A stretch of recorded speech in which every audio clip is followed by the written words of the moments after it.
दोस्तों, Indian railway finance corporation limited IRFC की बात करें तो देख सकते हो स्टॉक फिर से 200 को क्रॉस कर चुका है और आज इसने अपनी लाइफ की सबसे बड़ी और फ्रेश हाई बना दी है। बिल्कुल नई हाई। स्टॉक लगातार दौड़ रहा है और सिर्फ आईआरएफसी की बात नहीं है, आरवीएनएल तो इससे भी ज़बरदस्त दौड़ रहा है। स्टॉक लगातार नए कीर्तिमान स्थापित कर रहा है और दूसरे भी रेलवे के शेयर। आखिर इस तेज़ी के पीछे की वजह क्या है और क्या इस समय इन शेयरों में दाव लगाना चाहिए या फिर प्रॉफिट बुकिंग का मौका आ चुका है? तो यहाँ पे बहुत सारी अपडेट है जिनको हम एक एक करके डिस्कस करेंगे और जानने की कोशिश करेंगे क्या बजट के पहले और ज़बरदस्त तूफानी तेज़ी देने को ये स्टॉक तैयार है। लेकिन फ्रेंड, उससे पहले अगर आप पहली बार हमारे चैनल पे आए तो चैनल को सब्सक्राइब कर दीजिए, एक बेल आइकॉन दबा दीजिए ताकि जब भी नया वीडियो बने पहला नोटिफिकेशन आपको मिले। वीडियो पसंद आए तो लाइक से जरूर कीजिए। चलो फ्रेंड्स, वीडियो स्टार्ट करते हैं। मैं हूँ आपका दोस्त SP दवे और हमारे अपने चैनल ऑनलाइन कमाई में आपका बहुत बहुत स्वागत है। तो सबसे पहले आईआरएफसी के कारोबार की बात कर ले तो स्टॉक की शुरुआत आज पॉजिटिव हुई 193 पर, क्लोजिंग थी फ्राइडे की 188 के आसपास। इंट्राडे में 193 का ही लो है, लेकिन जो दौड़ लगानी शुरू की तो 206 का ही बना दिया, यानी बहुत ही ज़बरदस्त और शानदार तेज़ी, बिल्कुल एक फ्रेश आई। इस समय 201 के आसपास स्टॉक ट्रेड करा है, 6.87% की ज़बरदस्त तेज़ी है। पिछले 5 ट्रेडिंग सेशन में लगभग 16% की ज़बरदस्त तेज़ी बन चुकी है। 172 के आसपास जो स्टॉक था वो आज 206 तक इंट्राडे में चला गया है। वॉल्यूम ज़बरदस्त है। पिछले एक महीने पहले इसका 5 करोड़ का वॉल्यूम था, 2 करोड़ की डिलीवरी उठाई गई थी। 1 वीक पहले 7 करोड़ का वॉल्यूम था, सामने 2 करोड़ की डिलीवरी उठाई गई थी।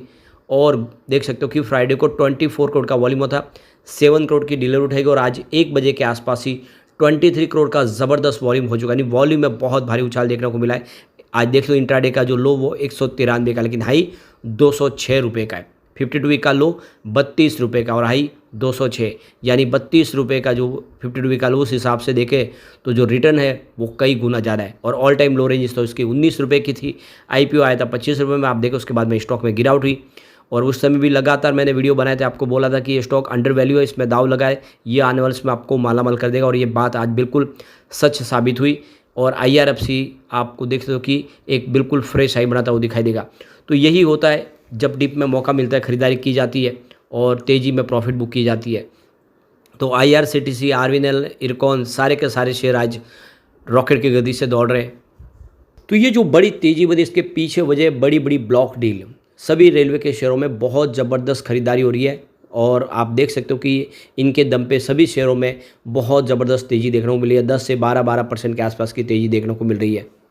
तो जो मार्केट एक्सपर्ट है उनका कहना है कि ये जो मंडे को शानदार तेज़ी रेलवे के शेयरों में बनी, तो इसके पीछे हमारे रेलवे मिनिस्टर अश्विनी वैष्णव की तरफ से जो नया प्लान बनाया गया है, करीब 2500 नए न्यू जनरल पैसेंजर कोचेज़ बनाने के लिए, यानी आम लोगों के लिए भी 2500 नए कोच निर्माण किए जाएंगे। उनके लिए ट्रेनें आती हुए समय में बढ़ती हुई दिखाई देगी।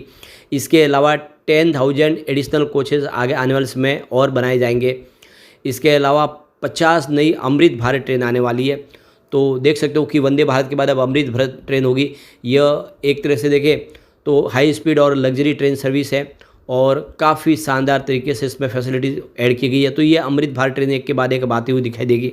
तो आने वाला जो बजट है इसमें सरकार और कुछ बड़े अनाउंस कर सकती है और इसी को लेकर मार्केट में जैसे तेज़ी का वातावरण बना हो। तो संदीप पांडे जो फाउंडर है बासव कैपिटल के, उनका कहना है कि रेलवे के जो स्टॉक है उसमें तेज़ी के पीछे सबसे बड़ी वजह रेलवे मिनिस्टर की तरफ से जो 2500 नए जनरल पैसेंजर कोच बनाने का निर्णय लिया गया है, उसका असर देखने को मिला मंडे को और इन सब रेलवे कंपनियों को इसका फ़ायदा देखने को मिल सकता है। दूसरी तरफ देखें तो यहाँ पे HDFC बैंक के vice president, deputy vice president की तरफ से जो बयान निकल कर आया है कि रेलवे कंपनियां जो इस समय अपने कैपेक्स को लगातार बढ़ा रही है, बहुत सारे नए प्रोजेक्ट शुरू हो रहे, हाई स्पीड ट्रेनें आ रही है, रेलवे ट्रैक का दोहरीकरण हो रहा है, सेफ्टी के ऊपर ध्यान हो रहा है, तो काफ़ी ज़्यादा खर्च हो रहा है। इसी वजह से यहाँ पे तेज़ी इन स्टॉक के अंदर शुरू हुई है। दूसरी तरफ देखें तो प्रॉफिट मार्ट सिक्योरिटीज़ के अविनाश गोरस्कर का कहना है कि रेलवे मिनिस्टर ने जो 3000 नई ट्रेन का आने वाले 5 साल के लिए अनाउंसमेंट किया है कि कम से कम 3000 नई ट्रेनें आएगी 5 साल में, उसके लिए आप देख सकते हो कि यह एक बहुत बड़ा स्टेप है, सो सरकार की तरफ से उठाया जा रहा है। इसके अलावा आने वाले जो बजट जो 23 जुलाई से 2024 से जो बजट आएगा उसमें रेलवे इंफ्रा के ऊपर सरकार कुछ बड़े फैसले और ले सकती है और इसी के मद्देनज़र इन रेलवे के शेयरों में शानदार तेज़ी की संभावना बनने लगी है। साथ में सरकार 3000 नई ट्रेनें आने वाले 5 साल में लाएगी, तो उसमें आप देख सकते हो कि बहुत सारा खर्च होगा। इसमें आईआरएफसी जैसी कंपनी को तो बेनिफिट होगा ही होगा, क्योंकि आईआरएफसी रेलवे की इंफ्रा कंपनियों को फंड प्रोवाइड करती है। सरकार का जो पूरा फोकस है इस समय एनर्जी, पावर और रेलवे इंफ्रास्ट्रक्चर के ऊपर ही है, और ऐसे में इस सेक्टर को बहुत सारी संभावना आने इसमें देखने को मिल सकती है। पिछले 1 साल में रेलवे के शेयरों ने बहुत ज़बरदस्त मल्टी बैग रिटर्न दिया है। आईआरएफसी की बात करें, उसने 505% का ज़बरदस्त रिटर्न दिया है। आरवीएनएल और रेलटेल ने भी 300% का ज़बरदस्त रिटर्न दिया है। और अभी रिसेंटली जो सबसे शानदार रिटर्न देखे तो आरवीएनएल का है। आरवीएनएल आज भी 15% दौड़ रहा है। और इसी तरह से देखें तो यहाँ पे Texmaco rail, oriental rail infra, इन्होंने भी 200% के आसपास का पॉजिटिव रिटर्न दिया है। आरआईटीएस ने यहाँ पे 104% की तेज़ी बताई है। यहाँ पे खाली आईआरसीटीसी ने कोई खास तेज़ी अभी तक नहीं बताई है।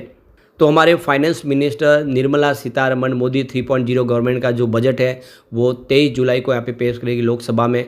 और इस बजट के अंदर देखें तो इसके जो 2 सेशन होंगे, तो यहाँ पे बजट का जो सेशन शुरू होगा वो 22 जुलाई से होगा और 22 अगस्त तक चलेगा ये बजट सेशन, जिसमें सरकार की तरफ से जो अनाउंसमेंट होगा इसका फ़ायदा इस सेक्टर को बहुत सारा होने वाला है। आईआरएफसी पिछले 5 ट्रेडिंग सेशन से लगातार दौड़ रहा है। यहाँ पे काफ़ी शानदार प्रदर्शन हुआ है और जो टारगेट थे वो टारगेट भी हिट हुए।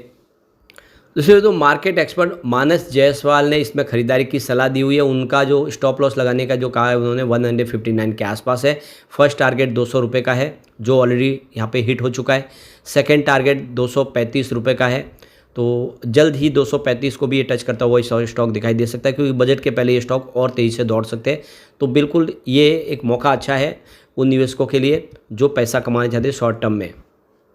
एक बार हम इसके फंडामेंटल देख लेते हैं। इस समय मार्केट कैप इसका 2,62,481 करोड़ तक पहुंच गया है। कंपनी लार्ज कैप बन चुकी है और ज़बरदस्त प्रदर्शन किया है। करंट प्राइस 201 के आसपास है। 52 वीक का लो इसका 32.40 का, लेकिन हाई 206 रुपये का जो इसने आज रिसेंटली बना दिया है। इसके अलावा स्टॉक का P 40.90 का है जो ठीक है, और इसकी बुक वैल्यू 37.60 के आसपास है। 0.75% का डिविडेंड भी कंपनी देती है, यानी आईआरएफसी आपको अपने प्रॉफिट में हिस्सेदार बनाती है। सबसे जो बड़ी गौर करने वाली बात है, कंपनी का खर्च बहुत ही कम है। बहुत ही कम एम्प्लॉइज़ कंपनी में काम कर रहे हैं और इनकी कॉर्पोरेट ऑफिस भी एक ही है, इससे खर्च बिल्कुल कम है और ऊपर से टैक्स के दायरे से ये कंपनी बाहर है, इसीलिए इसको पूरा फ़ायदा होता है। आरओसी 5.73% है और आरओई 13.60% है। फेस वैल्यू इसकी 10 है। तो देख सकते इसके फंडामेंटल बहुत ही अच्छे हैं। अब एक बार पीवट लेवल को चेक कर लेते हैं। तो यहाँ से अगर गिरावट होती है तो 174 का पहला सपोर्ट है, ये टूटा तो स्टॉक 161 तक जा सकता है।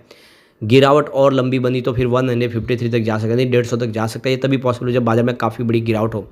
पॉजिटिव माहौल बना तो 196 का फर्स्ट रेजिस्टेंस है, इसको पार किया तो 204 तक स्टॉक जाता वो दिखाई देगा।